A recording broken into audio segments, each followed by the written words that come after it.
I met a traveler from an antique land who said 2 vast and trunkless legs of stone stand in the desert. Near them, on the sand, half sunk a shattered visage lies, whose frown and wrinkled lip and sneer of cold command tell that its sculptor well those passions read which yet survive stamped on these lifeless things, the hand that mocked them and the heart that fed. And on the pedestal these words appear: My name is Ozymandias, King of Kings. Look on my works, ye mighty, in despair. Nothing beside remains round the decay of that colossal wreck, boundless and bare. The lone and level sands stretch far away. Thus wrote Percy Shelley, the 19th century English Romantic poet. The poem Ozymandias speaks of the ravages of time on a desert monument, how even the greatest men and the empires they forge are impermanent, their legacies fated to decay into oblivion. The Ozymandias referenced in Shelley's poem is the historical pharaoh Ramesses II of Egypt, who ruled from 1279 to 1213 BC during Egypt's New Kingdom. Of all Egyptian pharaohs, perhaps none is so iconic as Ramesses II. This illustrious monarch who ruled Egypt in the 2nd millennium BC continues to impress and fascinate people 3,200 years after his death. To consider Ramesses II is to consider ancient Egypt at the height of its splendor and power, when Egypt was the unrivaled master of the Near East. And at its pinnacle, Ramesses, King of Kings, a man of unparalleled energy and vision. He reigned 66 years over an empire that spanned 2 continents, fathered over 90 children, and was reverently referred to as the Great Ancestor by future generations of Egyptians. In this video, we will learn about the life and times of the Great Ancestor himself, Ramesses, King of Kings.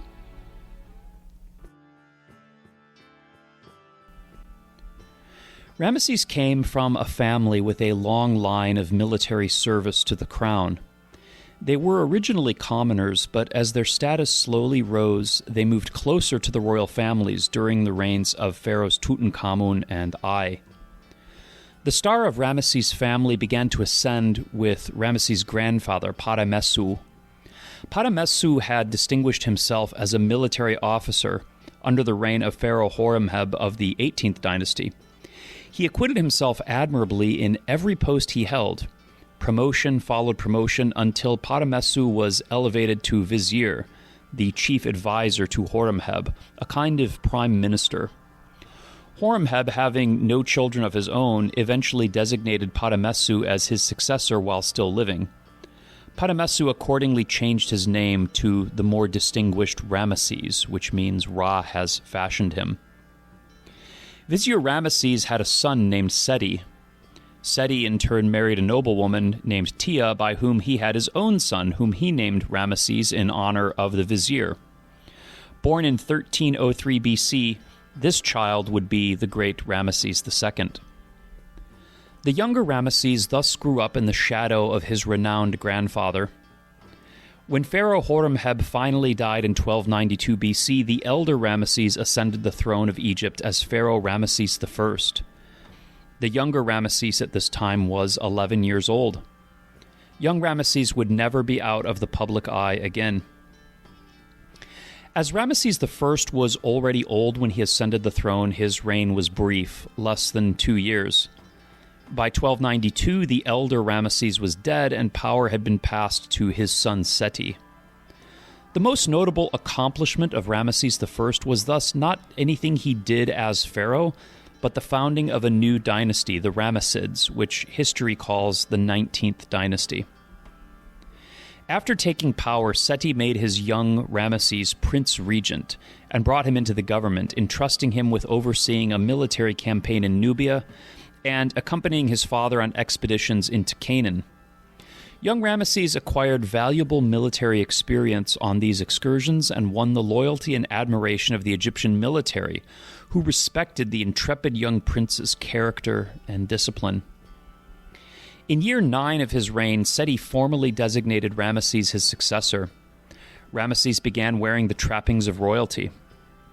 Historians once believed that after year 9, Seti and Ramesses reigned together as co-monarchs, but this theory has largely been discarded. Still, Seti and Ramesses enjoyed a close relationship. Seti had embarked upon a campaign to restore Canaan to Egyptian control, fighting against the Hittites for dominion, and in this effort his son Ramesses proved a dependable asset.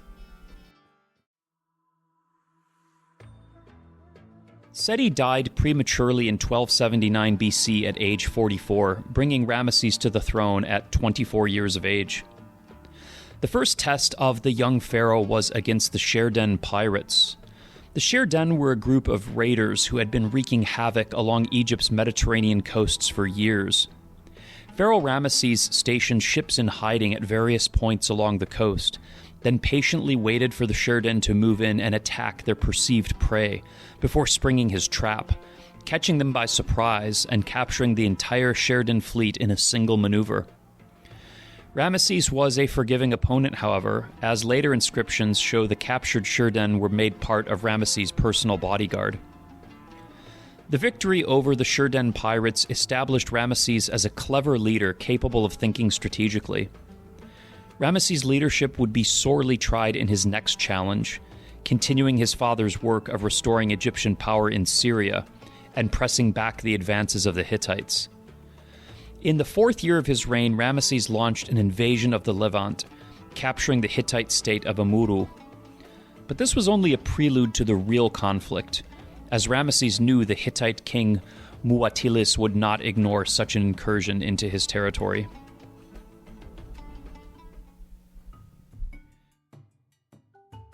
Ramesses prepared for this decisive engagement with an ambitious plan to construct a new capital in the Nile Delta, closer to Egypt's Asian frontier. Called Pi-Ramesses, this capital served as a staging ground for the coming war and a hub of war production. At Pi-Ramesses, the pharaoh built factories to manufacture weapons, chariots, and shields, supposedly producing some 1,000 weapons and 125 chariots per week, and 1,000 shields every week and a half, according to Egyptian inventories. In 1274 BC, Ramesses again invaded Syria with 50,000 troops in hopes of seizing the strategically important city of Kadesh. The Hittite army of Mutawilis was waiting for Ramesses, however, taking up position along the Orontes River. Ramesses did not realize the Hittites were so close and marched brazenly towards Kadesh. When he was close to the city, 2 captured spies revealed that the entire Hittite army was in fact close at hand, hiding behind the city near the Orontes in hopes of luring Ramesses into an ambush. Ramesses barely had time to confer with his commanders before Mutawilis sprang his trap, launching his chariot divisions into the Egyptian forces. The initial attack was devastating. The Egyptian lines were thrown into chaos, and Ramesses found himself cut off from his bodyguard. "No officer was with me," he recorded. "No charioteer, no soldier of the army, no shield bearer." The Hittites, however, became overly confident. Believing the Egyptians already beaten, they slowed their assault to stop and plunder the Egyptian camp. But Ramesses found his way back to the lines, rallied his men, and led a counterattack. Now the Hittites were thrown into confusion, unable to resist the might of Ramesses' countercharge. The Hittites, becoming slowly surrounded by the Egyptians, eventually fled back across the Orontes River. Ramesses did not lose the Battle of Kadesh, but it was hardly an overwhelming victory either. The entire Egyptian army was almost destroyed, and Ramesses was almost killed. With such losses, Ramesses no longer had the forces necessary to take Kadesh and withdrew back into Egypt. Today, most historians consider the Battle of Kadesh to be a draw. It proved to be a personal triumph for Ramesses, however, as his heroism in rallying the Egyptian forces and saving them from destruction was universally admired. The inconclusive nature of the encounter did not stop Ramesses from celebrating his own exploits in the battle, which the bombastic pharaoh memorialized in stone.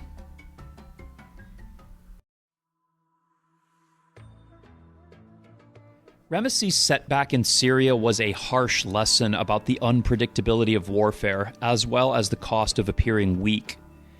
Egypt's vassals in Canaan, seeing Ramesses' inability to defeat the Hittites, launched a series of revolts against Egypt. Only 2 years after Kadesh, Ramesses was compelled to campaign in the Levant again, only this time he was much more circumspect. Splitting his army to encircle the region in a two-pronged attack, the great pharaoh went from victory to victory, conquering Edom and Moab, securing control of Jerusalem and Jericho, and successfully attacking Damascus. He pressed north to the Hittite fortress of Dapur, a site even further north than Kadesh, and successfully stormed the city. This was the furthest north the Egyptians had come in 2 centuries. This prompted a crisis among the Hittites as their king Mursili III was overthrown and fled to Egypt for asylum. The new Hittite king Hattusili demanded that Ramesses hand him over. Ramesses decided to use the occasion to make a peace treaty with the Hittites. Ratified at Kadesh in 1258 BC, the Egyptian-Hittite treaty was carved in both Egyptian hieroglyphs as well as Hittite cuneiform. Both versions of the treaty survive to this day. It is the earliest known peace treaty in world history. Ramesses waged other wars in Libya and along Egypt's southern border, where he strengthened Egypt's frontiers against the Nubians. In 1255, he traveled to the Nubian border with his wife, Queen Nefertari, to inaugurate a new temple, the Great Abu Simbel. Abu Simbel has been called Ego, memorialized in stone. Carved into the side of a cliff, the Abu Simbel temple complex is dominated by 4 colossal statues of Ramesses II, each 65 feet in height, which flank the entrance in 2 pairs. At Abu Simbel, Ramesses presents himself not only as Egypt's greatest pharaoh, but as its god. The temple interior features depictions of Ramesses' exploits at the Battle of Kadesh. Abu Simbel thus stood as an imposing reminder to Egypt's southern neighbors that this pharaoh was not to be trifled with.